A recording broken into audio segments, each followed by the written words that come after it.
大家好，我是小菜花，今天和大家分享土豆加洋葱好吃解馋的做法。首先把土豆上的泥沙清洗干净，把土豆皮去掉。土豆去完皮洗干净，再把土豆切成比较厚的片，然后把每一片土豆厚片切成3条，再把土豆切成小块粒，把切好的土豆放到大碗里，紧接着在土豆里放进1-2小勺盐，再倒入清水，让土豆在盐水里泡几分钟。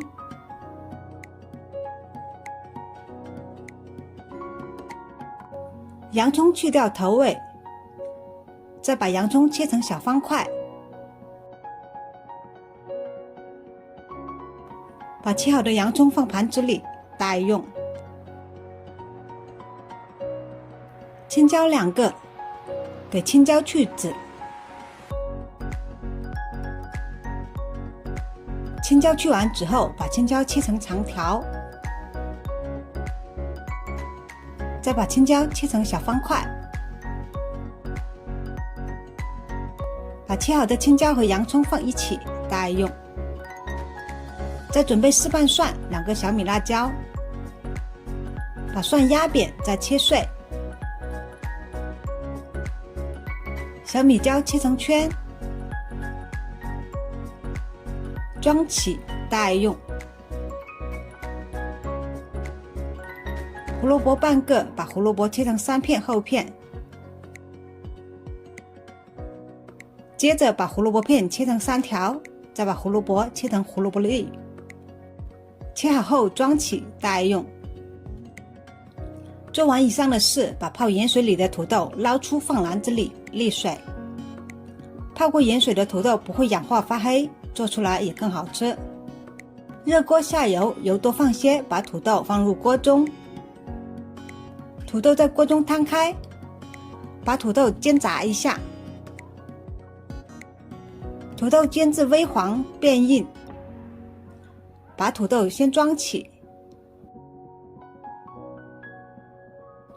不用再放油，把蒜和小米辣椒放进来煸香，接着把胡萝卜放进来翻炒片刻，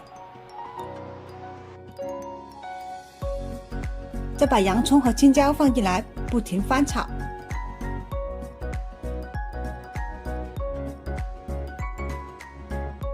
洋葱和青椒翻炒至6-7成熟，把土豆放进来，紧接着调味，放进1小勺盐，一些蚝油，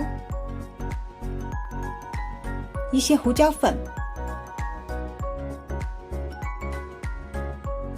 再放入适量生抽，不停翻炒，把洋葱青椒翻炒至断生，炒至入味，关火出锅装盘。